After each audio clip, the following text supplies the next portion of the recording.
Versículo de número 35.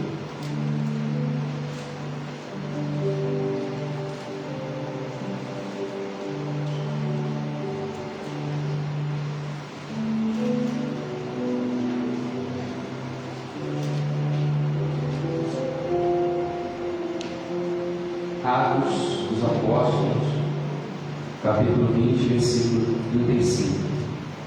Tenho-vos mostrado em tudo, trabalhando assim, é mister socorrer os necessitados e recordar as palavras do próprio Senhor Jesus. Quem foi que disse? O próprio Senhor Jesus. O que ele disse?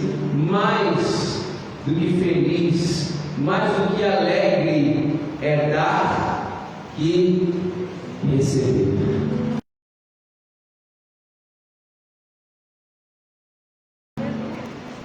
Do que receber. A palavra dar, como nós aprendemos com o nosso apóstolo, quer dizer dom de adquirir riquezas. Se você está na condição de dar, é porque o Senhor tem te abençoado. Se você hoje tem algo para ofertar a Deus, foi porque Ele próprio mesmo te concedeu. Talvez você diz, mas eu não tenho muito, mas dê, porque Deus tem te dado. Aquela viúva deu a maior oferta, porque ela deu tudo o que tinha. 2 moedas, mas era tudo o que ela tinha. E de vez em quando Deus me dá a oportunidade de ir lá no trabalho. Às vezes eu escuto algumas pessoas que não são nem crentes, bem reclamam. Aí o Espírito Santo traz essa passagem, essa palavra ao meu coração, e eu compartilho assim, querido, não reclame, não murmure que as coisas são difíceis, que não vendeu muito hoje, que tem que reduzir o pedido pela metade. Não, agradeça a Deus, porque Deus tem te dado, porque você tem um trabalho, porque você tem saúde, você tem vida, você está de pé, você levantou hoje. E chega uma pessoa e às vezes diz, é verdade, Thiago, é verdade o que você está dizendo. Porque às vezes a gente acostuma tanto com um padrão, com certas coisas, e que se às vezes não dá certo, não funciona exatamente daquele jeito, e a pessoa está acostumada a comprar uma quantidade, e ela tem que diminuir um pouco, ela começa a reclamar, e muitos chegam lá e assim, qual é a boa de hoje? Abaixou a banana? Diz, não, boa, você está vivo, rapaz, você tem um trabalho, e você está de pé, e o Senhor te abençoou, você levantou. Então, irmãos, não reclame, agradeça a Deus pelo que você tem. E faça o que Jesus disse. Não é o pastor Thiago, não é a Igreja Unidade da Fé que está dizendo isso para você. O próprio Senhor Jesus disse: bem-aventurado é o que dá do que recebe. Dê-vos, e Deus te devolverá medida recalcada, sacudida e transbordante. Amém? Deus Pai, bendito e eterno, nesse momento vamos continuar te cultuando, Senhor. Nesse momento vamos continuar te adorando, ó Pai. Mas nesse momento nós vamos demonstrar o nosso amor, a nossa gratidão a Ti, como, ó Deus, uma oferta. Talvez, ó Deus, se uma pessoa não tiver a espécie, mas que ela seja a oferta para Ti nesta noite. Que ela venha se entregar, que ela venha se aproximar de Ti nesta noite. Se aquele que não tem condições, ó Pai, de ofertar, está com desejo, com o coração desejoso de ofertar essa noite, mas que o Senhor possa prover recursos, condições dessa pessoa ofertar, Senhor. Em nome de Jesus, Senhor, continue nos abençoando, continue nos sustentando, pois nós temos a certeza e a convicção que é o Senhor quem tem nos abençoado, de que é o Senhor quem tem nos dado, que é o Senhor quem tem nos mantido de pé durante esse tempo, ó Pai. A certeza que nós temos que o Senhor é fiel, e fiel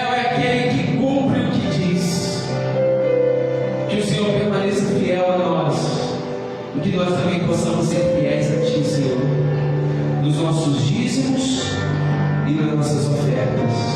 Receba a nossa oferta, receba o dízimo do Senhor, mas também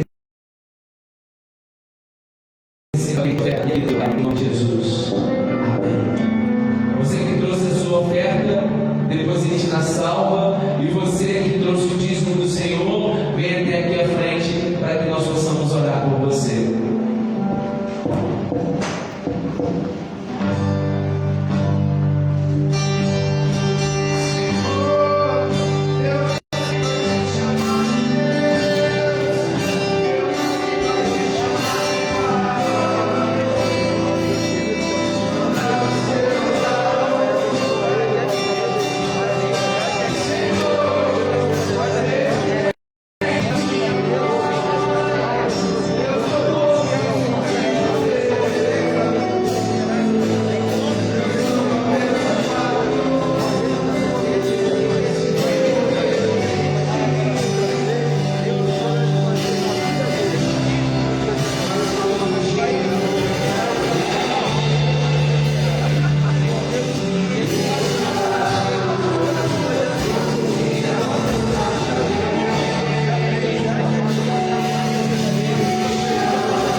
Marcos capítulo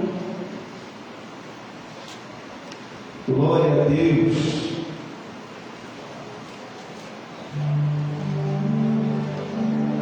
Quem achou, diga amém. Quem achou, acompanhe por cada show. Diz assim: princípio do Evangelho de Jesus Cristo, Filho de Deus. Viu novamente? Princípio do Evangelho de Jesus Cristo, Filho de Deus. Vamos orar.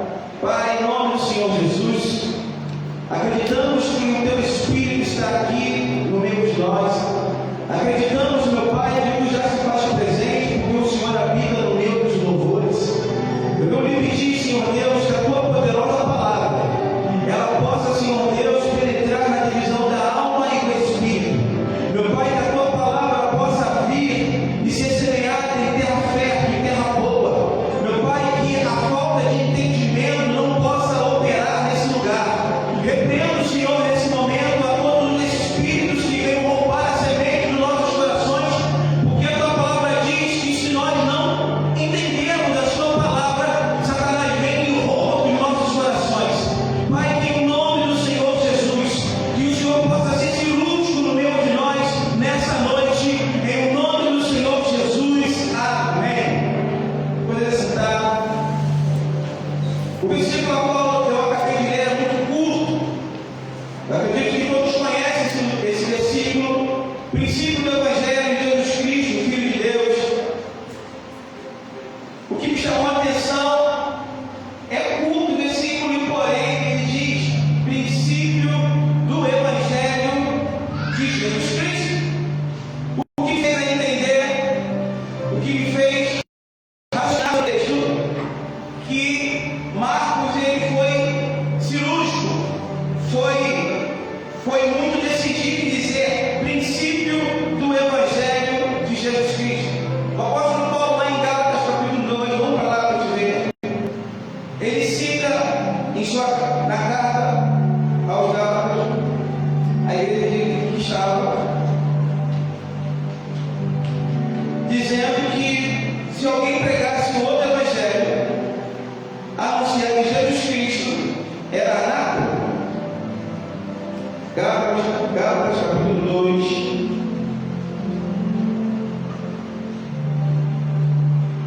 Desculpa, capítulo 1, versículo 6. Diz assim: maravilha-me de que tão depressa passasseis daquele que vos chamou a graça de Cristo para outro Evangelho, o qual não é outro, mas alguns que vos inquietam e querem transtornar o Evangelho de Cristo. Mas, ainda que nós mesmos ou um anjo do céu vos anuncie outro Evangelho, além do que já vos tenho anunciado, seja ele o que? Anátema. Assim como já vos tenho dito, agora de novo também vos tenho dito novamente: se alguém vos anunciar outro Evangelho, além do que já recebeste, seja anatema.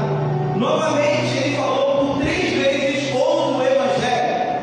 Eu acredito que o Evangelho que muitos têm vivido não é o Evangelho pleno, não é o Evangelho que Jesus pregou para todos nós, não é o que a Bíblia nos recomenda a viver.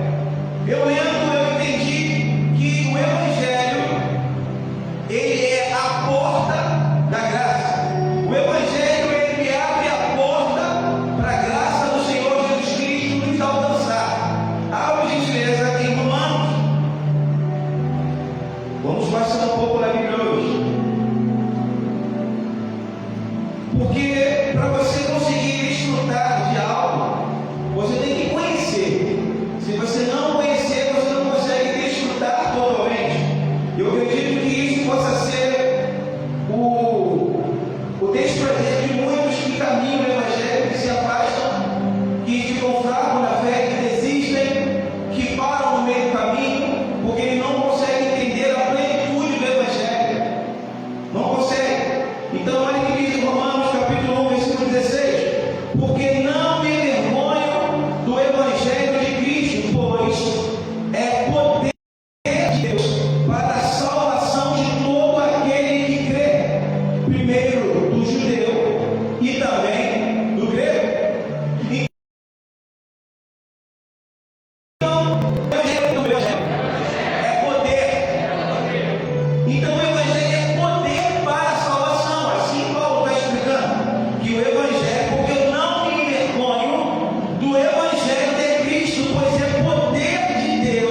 Desculpa, é 20, versículo 24.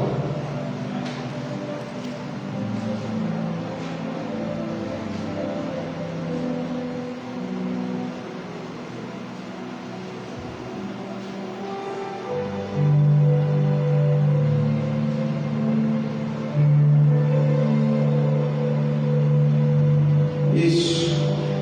Mas em nada tenho a minha vida por preciosa, contando que cumpra com alegria a minha carreira e o ministério que recebi do Senhor Jesus para dar testemunho do Evangelho de quem?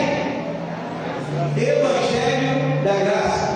Mas só que deixa eu montar uma base aqui para a gente entender um pouco o que é a graça. A graça não é missão para você pecar. A graça também não é algo que você pode usar hoje e amanhã não usar mais. O que nos mantém diante de Deus é a graça.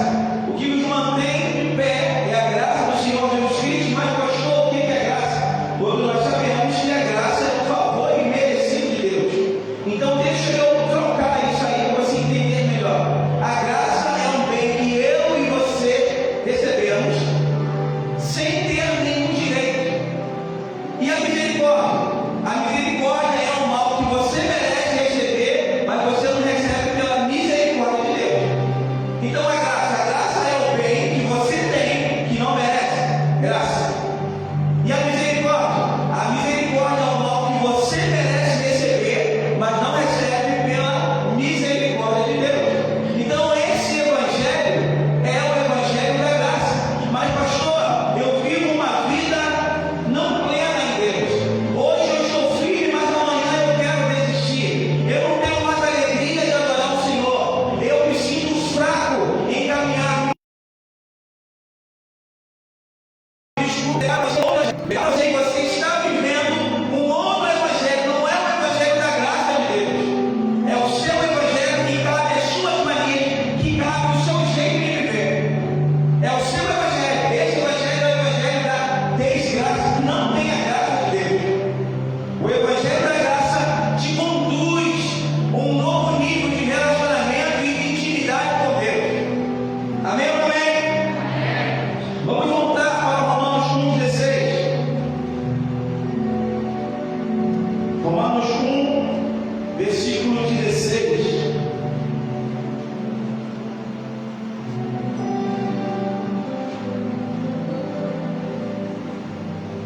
Diz assim: porque não me envergonho do Evangelho de Cristo, pois é poder de Deus para a salvação. Essa palavra aqui, salvação, aqui no original, ela significa sozo.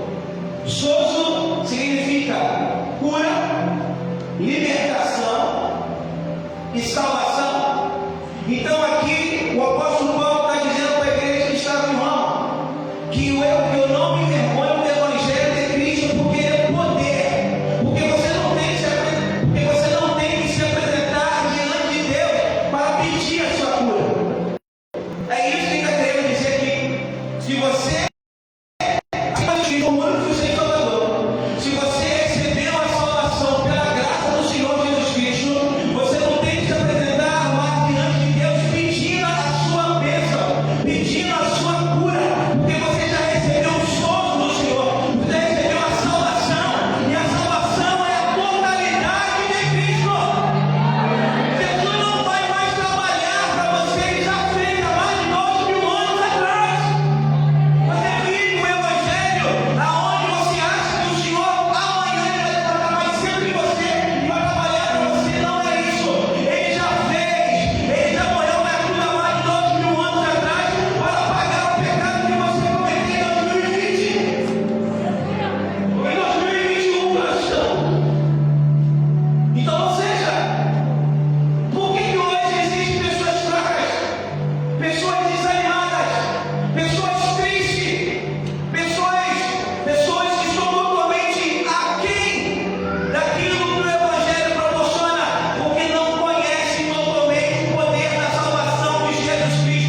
versículo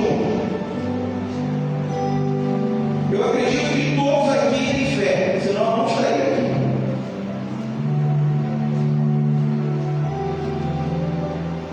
Hebreus 11, versículo 1.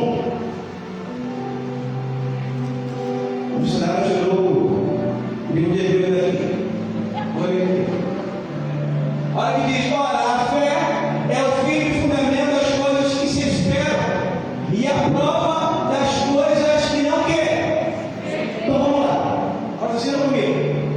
Se a fé é o firme das coisas que se esperam, é o firme fundamento das coisas que se esperam. Olha os seus olhos. Mas aí a gente pensa, eu vou orar e Deus vai fazer e vai acontecer amanhã. Não é isso? Se eu estou enfermo, eu posso ser curado através da minha.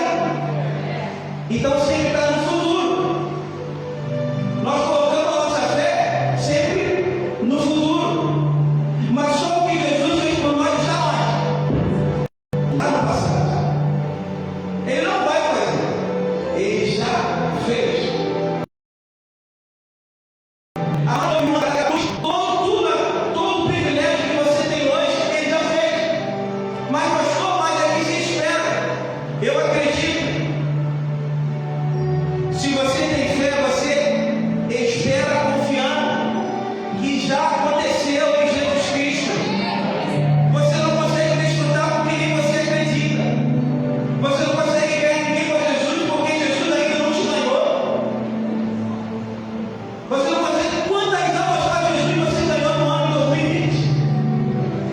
Quantas almas para Jesus você ganhou no ano de 2020? Quantas? Porque você vive o Evangelho, o meu Evangelho, que cabe a mim, não o Evangelho de Jesus Cristo. Esse meu Evangelho é maldito, é anátema, só cabe você e a tua vontade. O Evangelho de Jesus Cristo, ele é a porta da graça, e a porta da graça está aberta para todo mundo, para experimentar da graça do Senhor Jesus Cristo mediante a fé, não do que ele vai fazer, mas sim do que ele já fez. Mas pastor, eu estou enfermo, pastor, eu estou passando por um problema. Olha aí, abre aí, 653.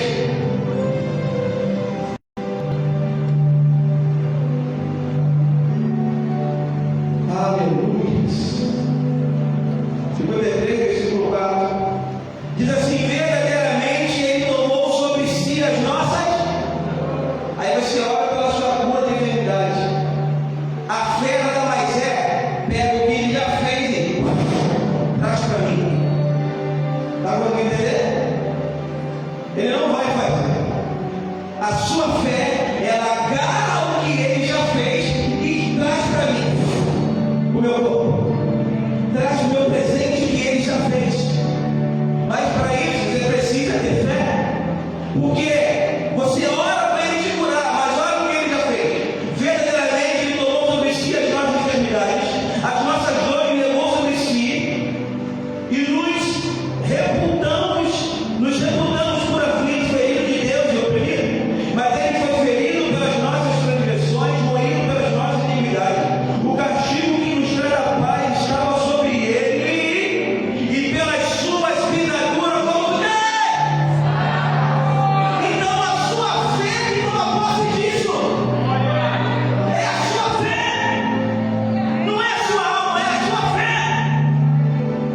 É a graça que habilita a fé, e as duas trabalham juntas e traz para o seu presente o que ele já fez. Ah, não, pastor, ele vai fazer porque o mundo espiritual está aí. Olha o que está escrito em Efésios capítulo 1, versículo 4. Abre aí.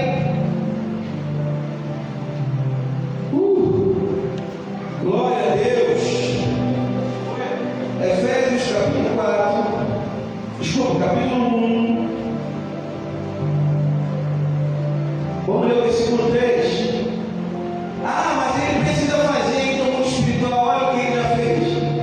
Bendito Deus e Pai do nosso Senhor Jesus Cristo, o qual nos abençoou com todas as bênçãos espirituais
dele em amor e nos predestinou para filhos de adoção por Jesus Cristo, para si mesmo, segundo a beneplácito de sua vontade.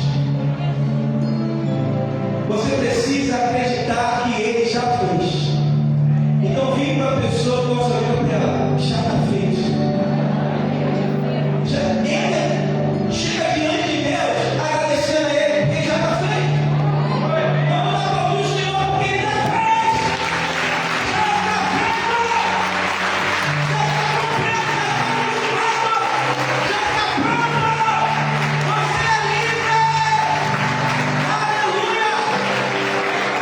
Aleluia. Mas vamos entrar agora. Eu fiz a obra toda para entrar aqui para aplicar agora.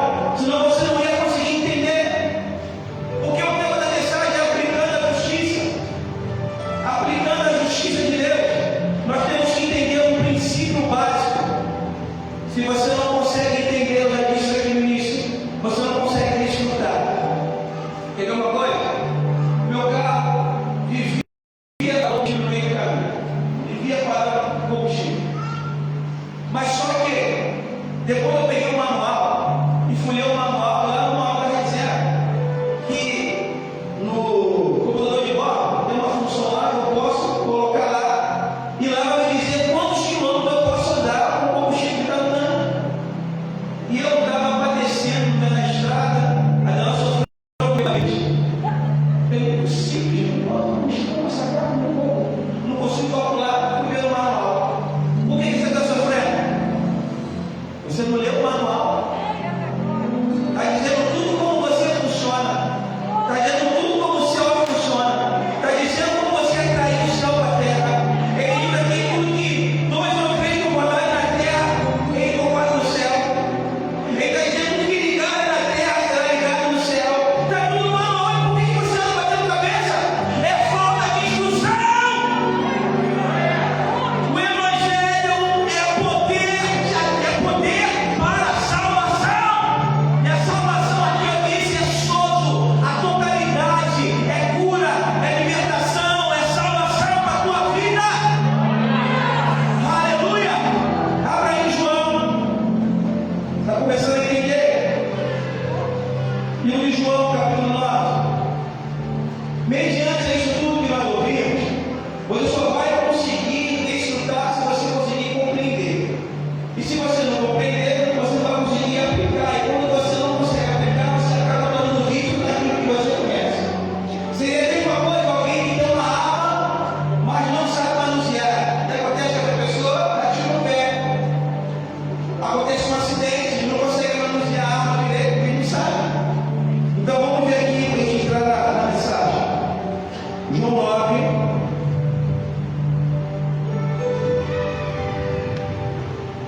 Vamos encerrar. Versículo 1 e o 2.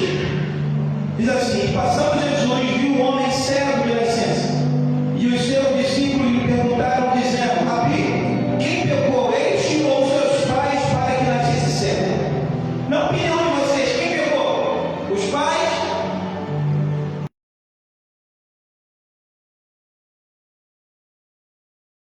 Ou a criança? Então, essa pergunta, talvez você fale: meu Deus, está tanto tempo comigo, não entendeu nada. Como que a criança no ventre da mãe pecou? Como? E por que ela nasceu pecadora, essa criança? Se então ela nasceu pecador, vamos assassinar normal. Se ele nasceu pecador, a criança, e pelos pecados ela foi punida e nasceu cega, então quem pecou foi os pais, correto? Então, se os pais pecaram, então quem pecaram foram os pais? Então, os pais, então os avós dele não pecou, porque os pais dele nasceram cegos. Então, os pais pecaram e ele nasceu cego. Como é que é isso? Por que que eu e você, antes de aceitarmos a Jesus, nós éramos pecadores? Por causa de quem? Deve ser por causa dos seus pais. Não é isso? Seu pai pecou e você nasceu pecador, correto? Não. A Bíblia diz que nós somos pecadores por causa de Adão. Adão pecou.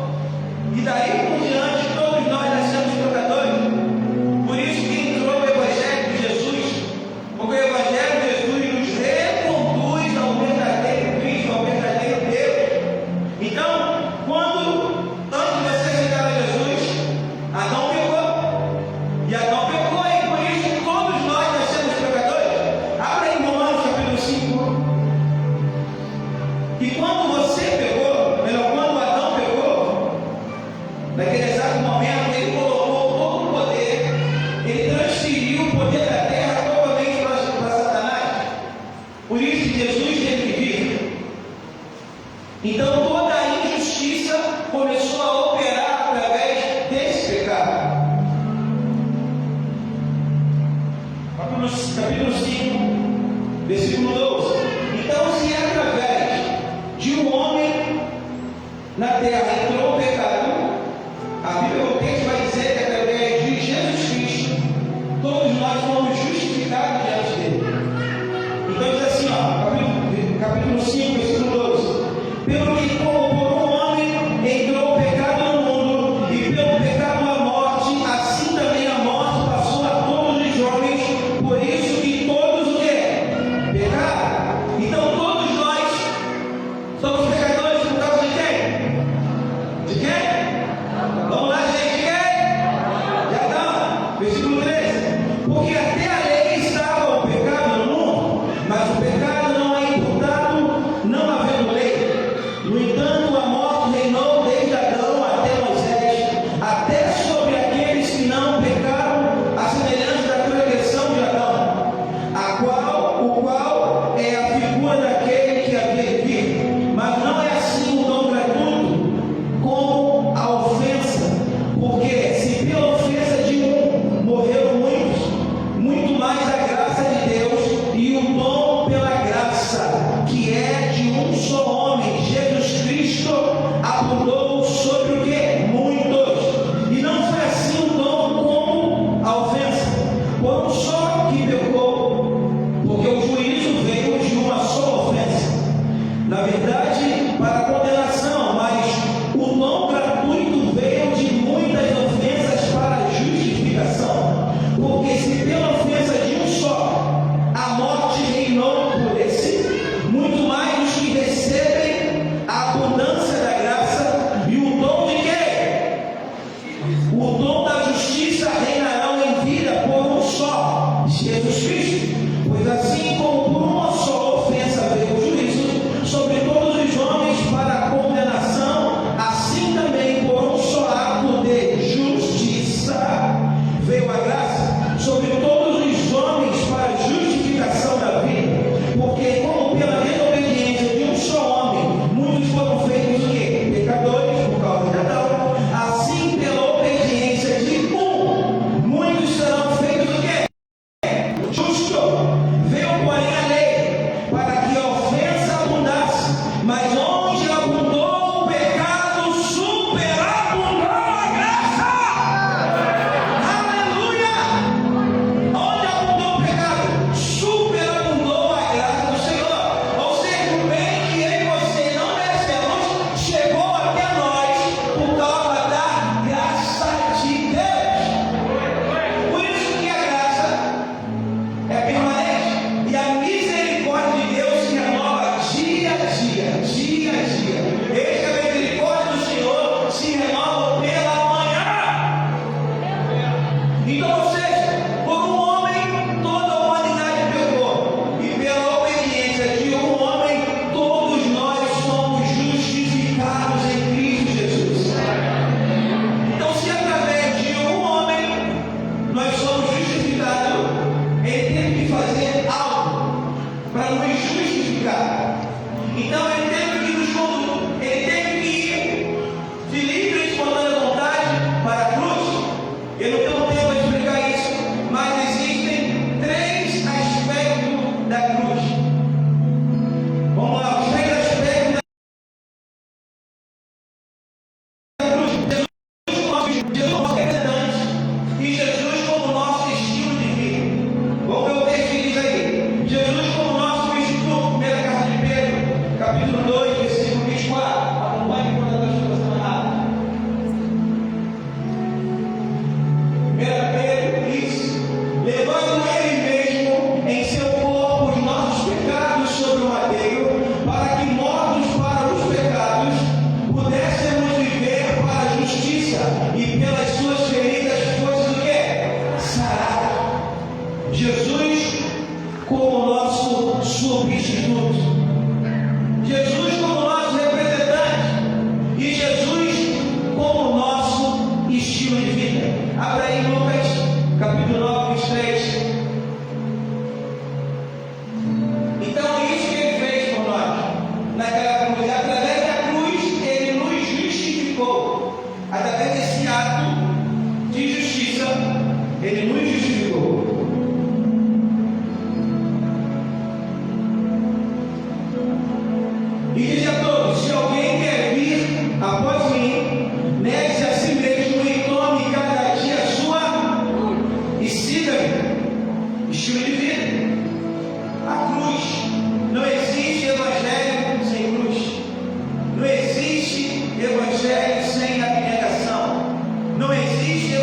de fé em fé, mas justo virá de quem?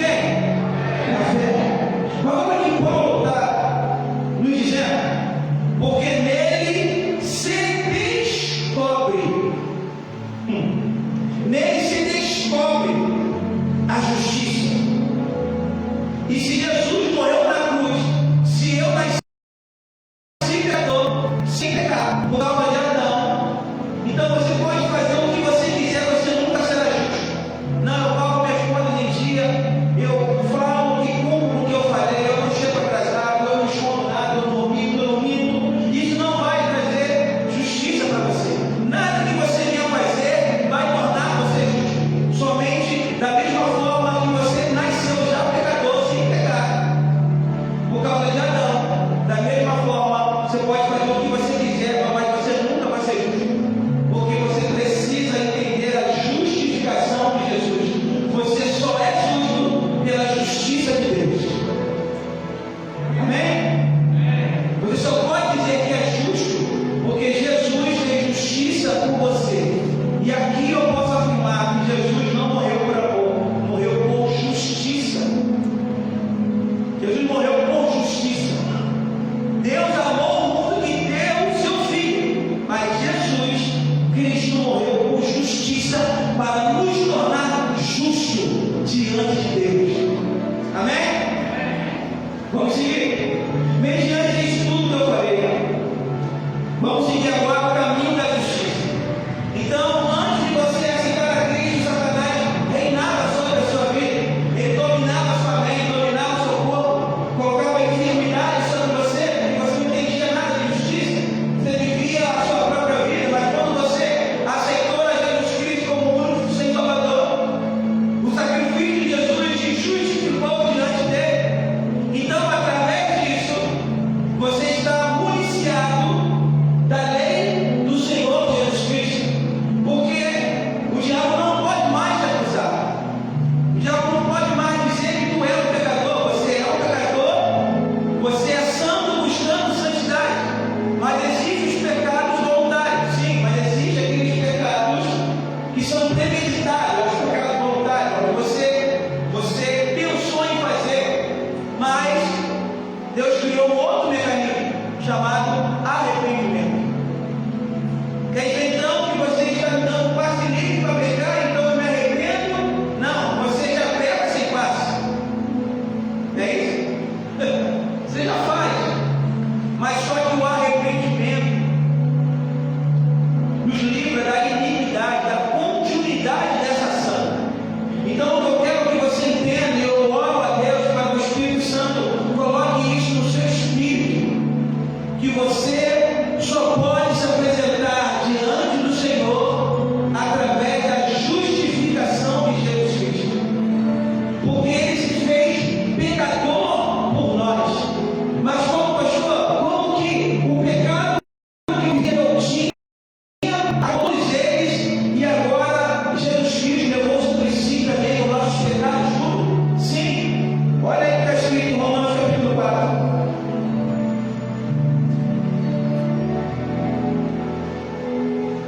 Romanos capítulo 4, versículo 3. Vou começar no versículo 1 e entender tudo. Que diremos, pois, ter alcançado Abraão, nosso pai, segundo a carne? Porque se Abraão foi justificado pelas obras, tem que se gloriar, mas não diante de Deus. Pois, que diz a Escritura? Creu Abraão em Deus, e isso lhe foi imputado por quem? Por justiça. Ele creu, ele teve fé. Versículo 4. Ora, aquele que faz qualquer obra não lhe é imputado galardão segundo a graça, mas segundo a dívida.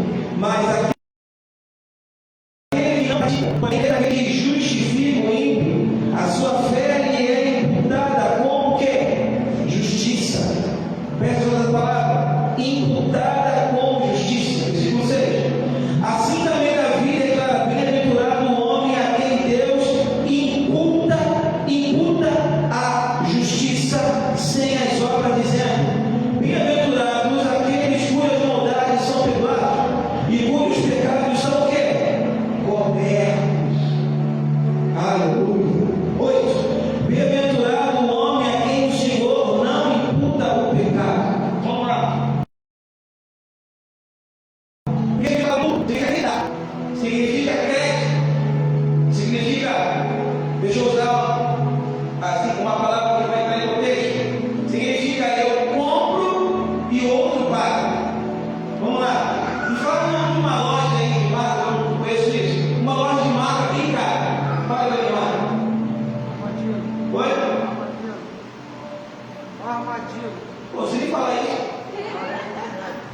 Você fala assim, dá uma chave, enfim. Coach. Vamos lá, coach. É coach? É coach, né?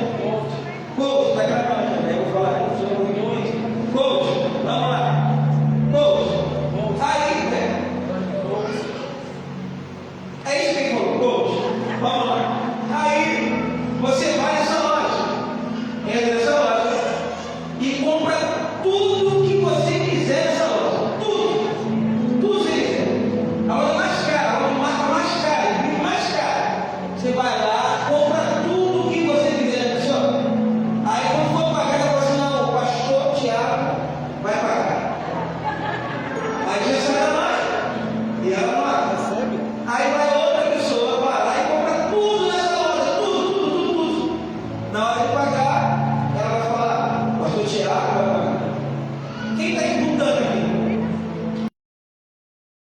Eu é o que é o gasto? Jesus. Jesus morreu pelos nossos pecados há 2.000 anos atrás, um pecado que eu não tinha nem ainda cometido. Você está conseguindo entender? Está conseguindo entender? Você pegou e pega, mas quem pagou foi Jesus. Antes de Jesus pagar a conta, Satanás ficou bravo. E esse pecado era a legalidade que ele precisava para tomar conta da sua vida. Depois que Jesus fez aquele sacrifício na cruz, e através do seu sangue ele nos cobriu de todo o pecado. Então, todos os pecados foram apagados, porque ele pagou toda a sua conta no mundo espiritual. E todas as maldições encerraram. Mas por que, pastor, que eu ainda carrego maldição na minha vida? Porque você não crê na totalidade de Jesus Cristo. Então vamos ver o texto, capítulo 2, segunda carta aos Coríntios. Capítulo 2.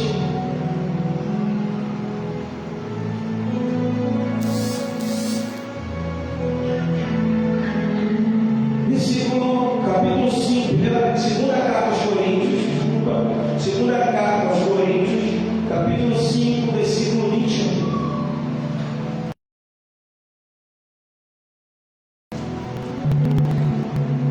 Olha o que diz aí. Aquele que não conheceu o pecado, o fez pecador por quê? Por nós. Jesus cometeu pecado? Não cometeu, ele se fez pecado. Olha o que diz aí. Aquele que não conheceu o pecado, o fez pecado por nós, para que nele fôssemos feitos do quê? O quê? Mais fortes. O quê? Mais fortes. Justiça de Deus.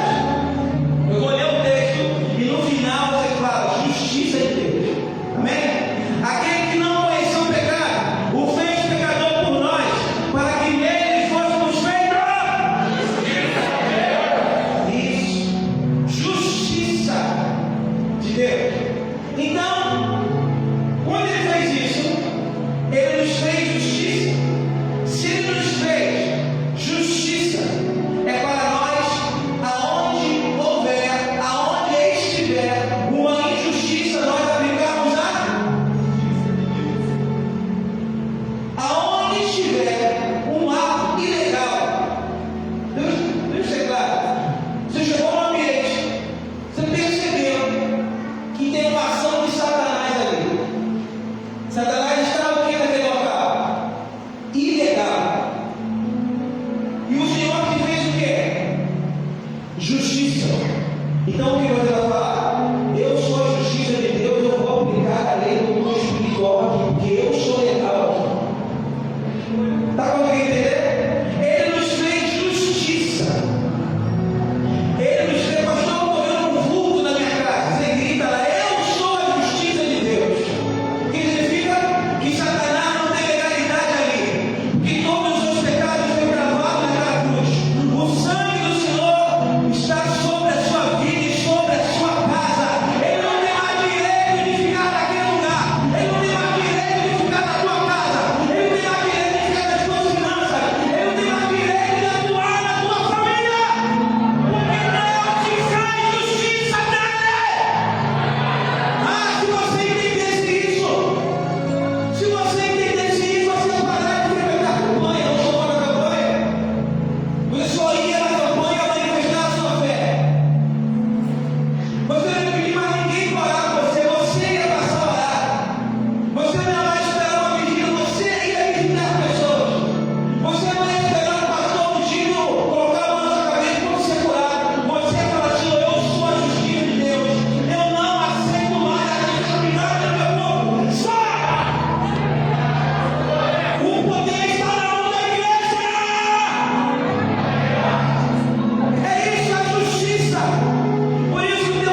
Ele conhece. Então ele fala: fulano não usa, então eu vou usar o que ele não conhece contra ele. Aí ele fica lá, se aprisionando. Mas quando você manifesta a justiça de Deus, tudo começa a mudar. Então, como eu sou a justiça de Deus. Mais forte, eu sou a justiça de Deus. É isso. Você é a justiça. Então agora você tem um dever. Qual o dever que eu tenho, pastor? De aplicar a justiça. Aplicar a justiça. Você entendeu que o Evangelho é a porta da graça, que a graça tem que andar junto com a fé aí, tudo que você precisa já está feito. Então você tem toda a legalidade diante de Deus, porque não é um pecado que você cometeu ontem de forma involuntária, que vai desabilitar você de estar na presença dele. Então, as bênçãos de Abraão não ficaram retidas até José chegou até nós através de Jesus Cristo. Então, Deus falou para Abraão que benditas serão todas as famílias da terra. Então, se tua família não é abençoada, tem algum problema, tem um ato de injustiça aí. Então, você está recebendo hoje no mundo espiritual a autorização, a justificação de Deus para entrar nesses lugares e aplicar a justiça. Mas, pastor, eu não sou evangélico, eu tenho direito? Não tenho. Não tem direito. Por que não tem direito? Tenho fé. Você não tem direito, porque você não recebeu, não reconheceu o sacrifício de Jesus feito naquela cruz. Você não consegue herdar todas as promessas do Senhor quando você quebra o princípio de não aceitar a Cristo como o único e suficiente Salvador. Por isso você se torna vítima de toda a injustiça de Satanás. Por isso, quando você entende tudo que Jesus já fez com você e se torna justo e começa a aplicar a justiça, nada consegue ficar igual depois que você chega no lugar. Sua casa não será nada bem, você vai pisar na terra e vai dizer: eu sou a justiça de Deus.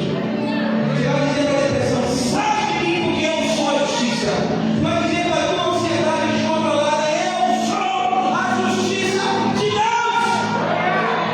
Aí o diabo fala: como que você é a justiça de Deus? Que eu consigo te oprimir. Aí você vai usar o mecanismo da fé. Você está falando que eu sou oprimido por você, então eu vou usar a fé. Aonde que está?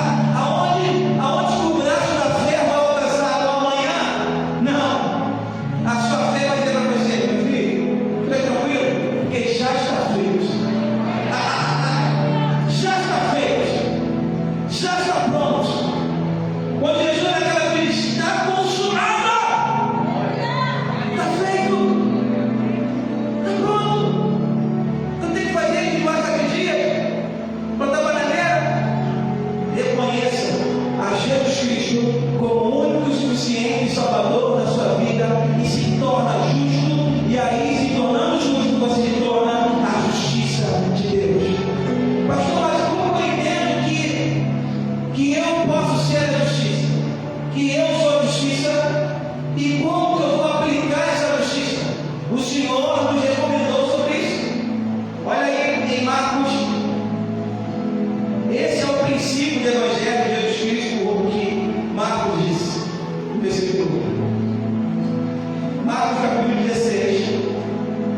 Aleluia. Aleluia, aleluia, aleluia, aleluia, aleluia.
Você ora, mas você não crê.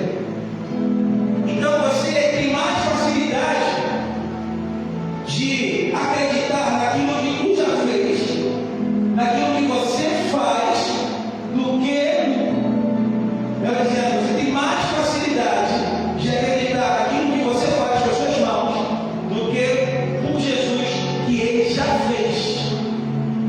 Tu só consegue enxergar o que ele já fez através dos olhos da fé.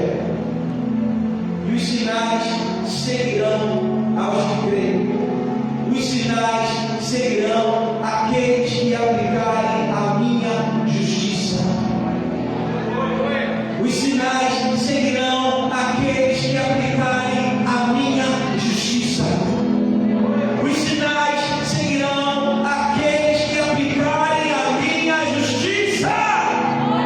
Aonde houver uma injustiça de Satanás, você é a justiça de Deus. Você tem toda a autoridade de colocar as mãos e ele tem que sair. Aleluia, em primeiro lugar. Porque ele conquistou isso que a aula está tocando aqui.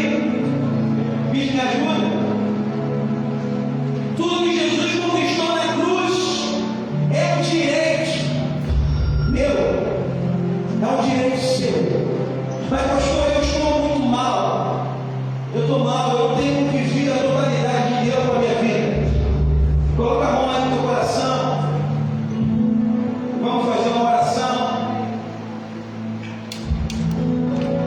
Pastor, eu preciso me ativar. Eu preciso ganhar almas para Jesus.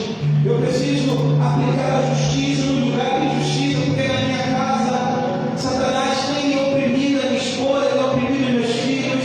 Satanás tem feito o que ele quer lá. Agora que eu entendi que eu sou a justiça, eu vou aplicar a justiça nesse lugar. Eu vou orar naquele lugar. Eu vou expulsar aquele demônio, porque eu estou justificado diante de Deus. Porque você é a justiça de Deus. A graça, a fé, está tudo pronto para você. Está tudo pronto, feche os olhos. Eu vou orar com você, comando a nossa apresentação. Eu não sei como que você está. Eu não sei como que você entrou aqui. Eu não sei se a rotina do dia a dia está afastando você de Deus. Eu não sei se você não consegue ser feliz em Cristo. Eu não sei se você não está completo em Cristo. Eu não sei se Cristo não completa. Mas eu tenho certeza absoluta que tudo que ele conquistou naquela cruz, virá sobre a tua vida agora. Os céus estão abertos sobre nossas vidas. O que você precisa entender é abrir o seu espírito e jogar essa frieza espiritual por terra. Senhor, eu não consigo mais viver desse jeito. Eu lembro de estar na igreja triste. Eu não tenho forças para caminhar, Senhor. Eu sou desinido, eu sou ofertante. Eu participo da Santa Ceia, Senhor, mas eu continuo fraco, eu continuo fraca. Eu não tenho nenhum incentivo para caminhar. Porque você não entendeu a salvação. Você acha que a salvação só ir para o céu? Não é a salvação, é a totalidade das obras de Jesus Cristo para toda a humanidade. E essas bênçãos alcançou você, essas bênçãos vão alcançar os seus filhos, essa bênção vai alcançar os filhos dos seus filhos. A salvação te alcançou e vai alcançar toda a sua família. Você que está fraco espiritualmente, coloca a mão no teu coração. Eu vou orar por você, aí mesmo no seu lugar. Ah, Espírito Santo, o Senhor conhece os corações que estão aqui, as pessoas que aqui estão. O Senhor conhece cada mente. O Senhor conhece cada um de nós. Sabemos, meu Pai, que a injustiça aplicada por Satanás tem aprisionado muitas pessoas na frieza espiritual. Mas hoje, meu Pai, foi aplicado um remédio. E hoje nós entendemos que nós somos a justiça. O Senhor se fez pecado por nós e nos justificou. Que o teu sangue cobriu todos os nossos pecados e nós somos livres. O Senhor pagou a nossa dívida que era contra nós. O Senhor assumiu essa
no culto das 17 horas, no momento da Santa Ceia, eu disse que hoje pela tarde eu estava lendo um pouco sobre o que Jesus sofreu.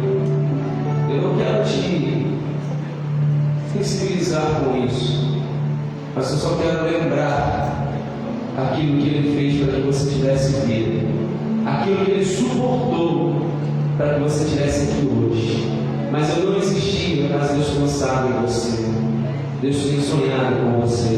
Deus foi julgado, irmãos. E naquele julgamento, quiseram trocar Jesus do inocente por um culpado, por alguém que tinha sido culpado, Barrabás. Jesus foi açoitado.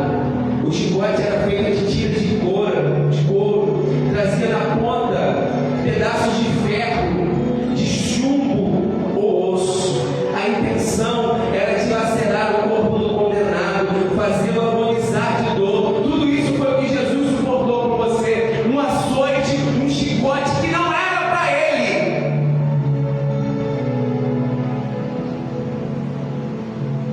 Não raramente esse espancamento causava a morte, dada a brutalidade do massacre ao qual o condenado era submetido. Jesus foi levado ao governador.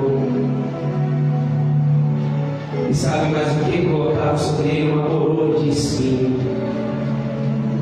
A vara, o cetro, ambos eram usados pelos romanos. A intenção dos soldados era fazer de Jesus uma caricatura real. A matéria-prima daquela coroa era um ramo de espinhos, comum na região, que era do tamanho de um dedo.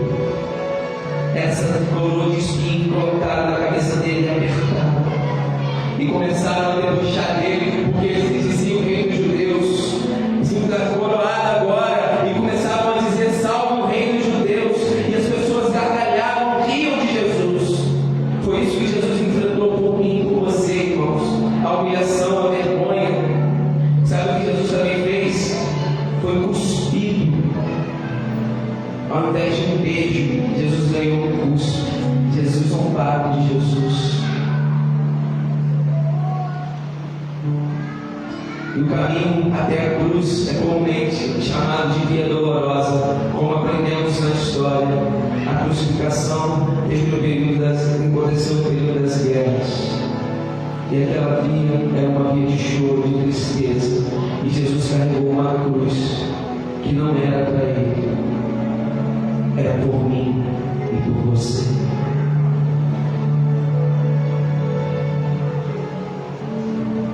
Eu quero só mostrar para você mais alguma coisa aqui. Sabe qual é o sofrimento que Jesus teve na cruz? Jesus sentiu sede.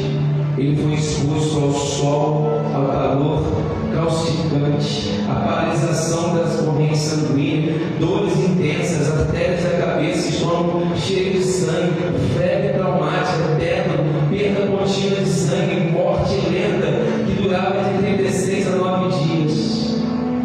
Foi tudo isso que Jesus sofreu por mim e por você, irmãos. Aquela cruz não era para Ele. Aquela cruz era para mim. Aquela cruz era por você. Mas sabe o que Ele se fez? Pecador por mim e por você. Sabe o que Ele fez? Se fez maldito por mim e por você. Porque a morte era a morte mais humilhante daquela época. É o que a Bíblia diz. Então, comigo, o que você pode fazer agora, antes de participar da ceia do Senhor, é agradecer a Ele, porque Ele morreu naquela cruz, porque Ele sofreu todas aquelas dores, todas aquelas angústias, todas aquelas lutas, que eram por mim e por você. Você deve agradecer a Jesus, porque você está vivo hoje, porque Ele morreu há 2000 anos atrás, para que você tivesse vida hoje, para que você pudesse adorá-lo, para que você pudesse glorificá-lo. Então, antes de você cear,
ter carregado aquela cruz.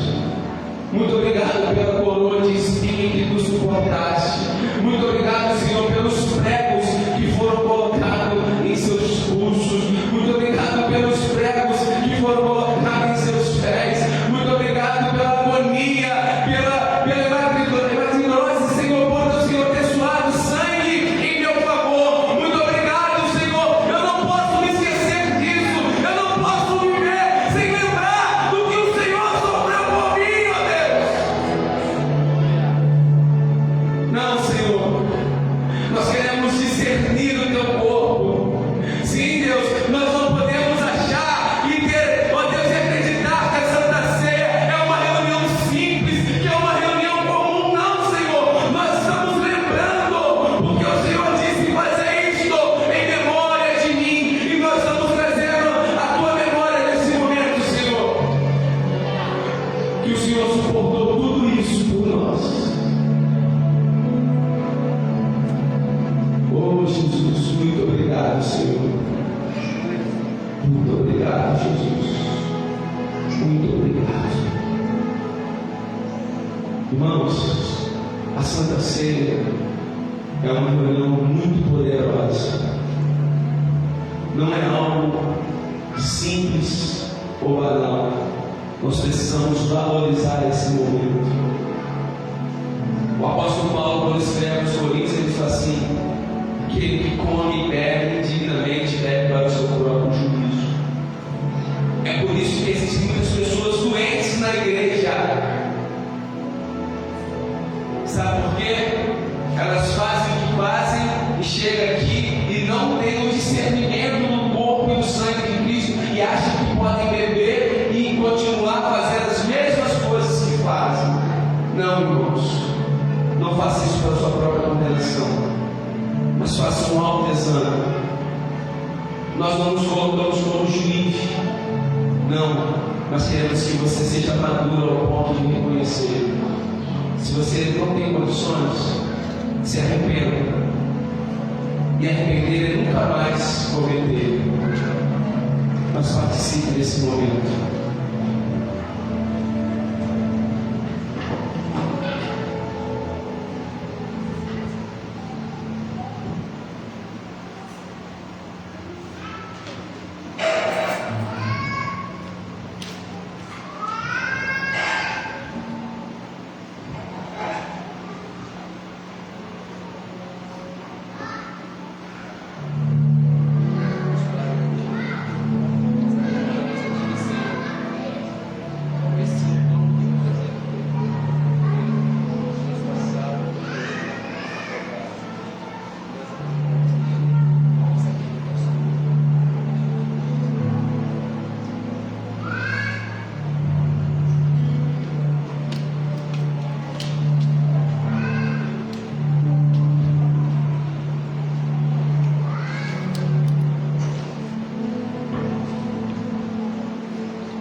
Quem pode tomar a Santa Ceia? Quem é batizado no corpo de Cristo, quem está em comunhão com a sua igreja. Talvez você que nos visita aqui e é de uma outra igreja que, pastor, posso tomar a Santa Ceia? Pode. Você está em comunhão com Cristo, você toma a Santa Ceia e participa do corpo de Cristo. Amém? Podem distribuir.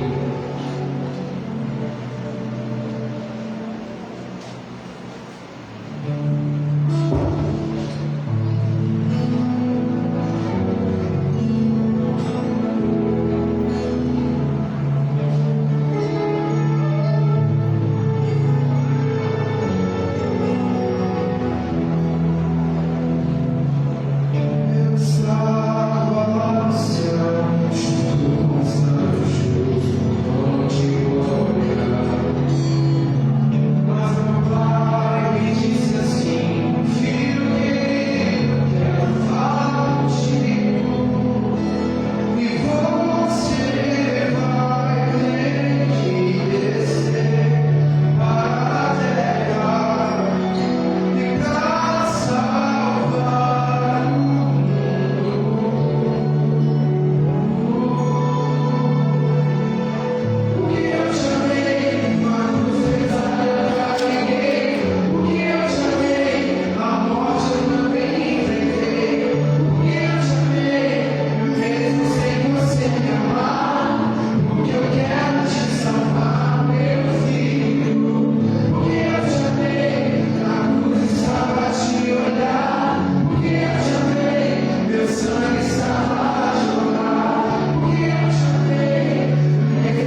Isso é o meu corpo, que é dado por vós. Fazer isso em memória de mim. Podemos comer.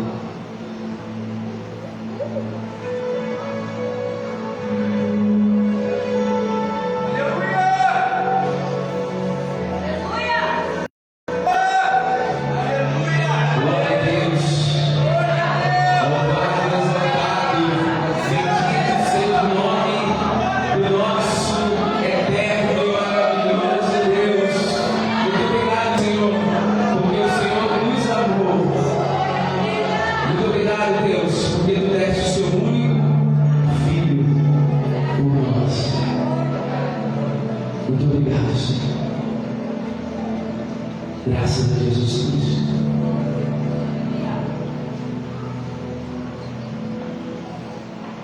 Por semelhante modo, depois de haver ceado, Jesus também tomou o cálice, dizendo: esse cálice é a nova aliança. Toda vez que você toma a Santa Ceia, você renova a sua aliança com Jesus Cristo. Todas as vezes que você bebe esse suco de uva que representa o sangue de Jesus Cristo, você renova, você se fortalece com aquilo que você se comprometeu com Cristo. Esse é o cálice. Esse cálice é a nova aliança no meu sangue. Fazer isto todas as vezes que bebeis em memória de mim. Bebamos.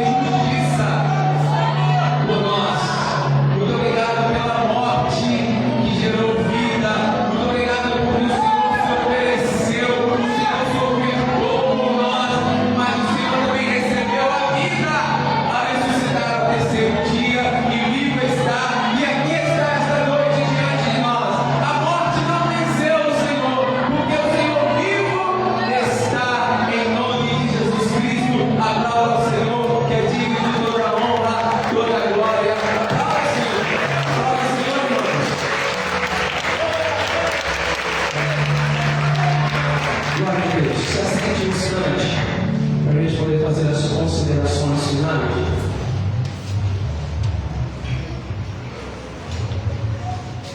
Glória a Deus. Irmãos, o encontro com Deus é? O encontro com Deus é? As crianças, o encontro com Deus é? Aí, tá vendo, irmãos? Estamos alcançando com a graça de Deus todos os níveis: crianças, homens, mulheres, adolescentes, jovens. E com o interesse que você participe, que você também seja inserido nessa bênção de ter um encontro com Deus. Nós já temos a data do próximo encontro. O próximo encontro será um encontro de homens, do dia 19 a 21 de março. Então você é um homem que não participou ainda, que não teve um encontro com Deus ainda, dá tempo. Esse ano 2021 você não escapa de Deus, irmão. Pode ter certeza.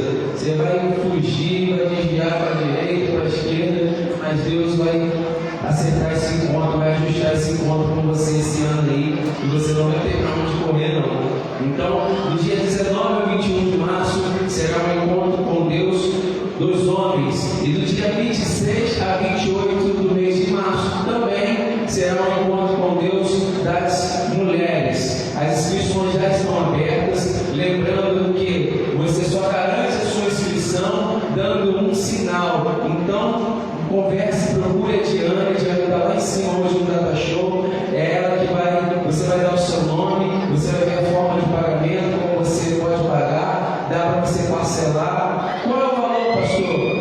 Não tem custo, tá? Não tem custo enquanto com Deus.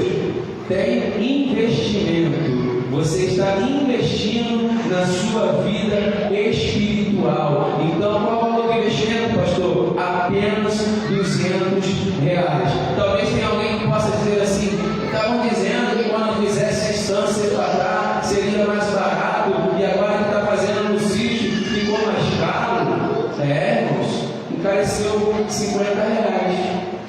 Mas por que as coisas estão mais caras? Se você for no supermercado, as coisas estão mais baratas ou mais caras? Está tudo mais caro. Na verdade, então esse valor, irmãos, não é nada mediante aquilo que você vai receber. Você não está pagando, você está investindo pelo que você vai receber espiritual, não. É só simplesmente pela sua acomodação e para você contribuir e ajudar para a alimentação. Porque jantar na sexta-feira à noite, tomar café da manhã, no sábado, almoçar, café da tarde, janta, e dar rola um negocinho ainda depois da janta, e depois no domingo de manhã você tomar café, almoçar e café da tarde ainda, R$200 não cobre isso, irmãos. Quem fica estadia em pousada, quem vai em lugares aí, sabe que você que almoça fora aí, você sabe que isso não cobre, não dá para pagar a despesa de 3 dias hospedado e recebendo tudo do bom e do melhor, irmãos. Nós procuramos oferecer de tudo do bom e do melhor para você se alimentar. Então você não está pagando por aquilo que você vai receber, só simplesmente pela sua acomodação, pela sua estadia lá. Então você, além do mais, o que você recebe, você vai querer até depois procurar, não, irmãos, o que Jesus fez lá, eu vou querer até ofertar um pouquinho mais aí, porque eu estava dando muito trabalho e Deus me libertou, Deus mudou a minha vida, eu tive um encontro, como que eu faço para poder ajudar mais aí? Você vai procurar depois, porque você vai fazer é pouco. Amém? Então não perca essa oportunidade de estar participando do encontro com Deus, porque o encontro é glória a Deus. Fique de pé, irmãos. Consagração ao sábado agora, funcionário. De 8 às 10, consagração. Agora aos sábados, você que não trabalha aos sábados e pode vir estar aqui se consagrando, buscando a Deus, orando pelos propósitos. Tem um grupo de irmãos que estão indo lá no vale, lá da Estância da Alvorada. Quem quiser também pode ir, mãe? É bem-vindo? Que horas vocês vão? Às 8 horas vocês estão lá ou saem daqui?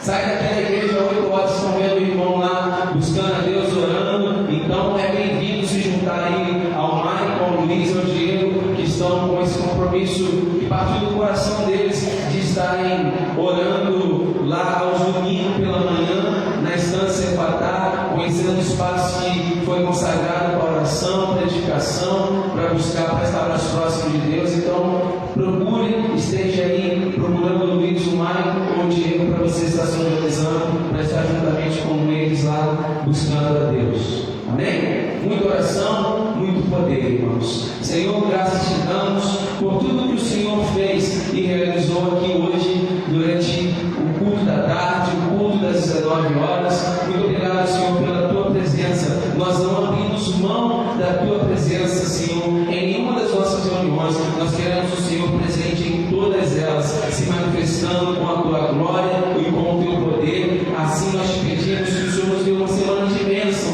uma semana de vitória, Senhor, diante de ti, hoje e sempre, em nome de Jesus. Amém. Que o grande amor de Deus, que as duas consolações do Espírito Santo sejam com todos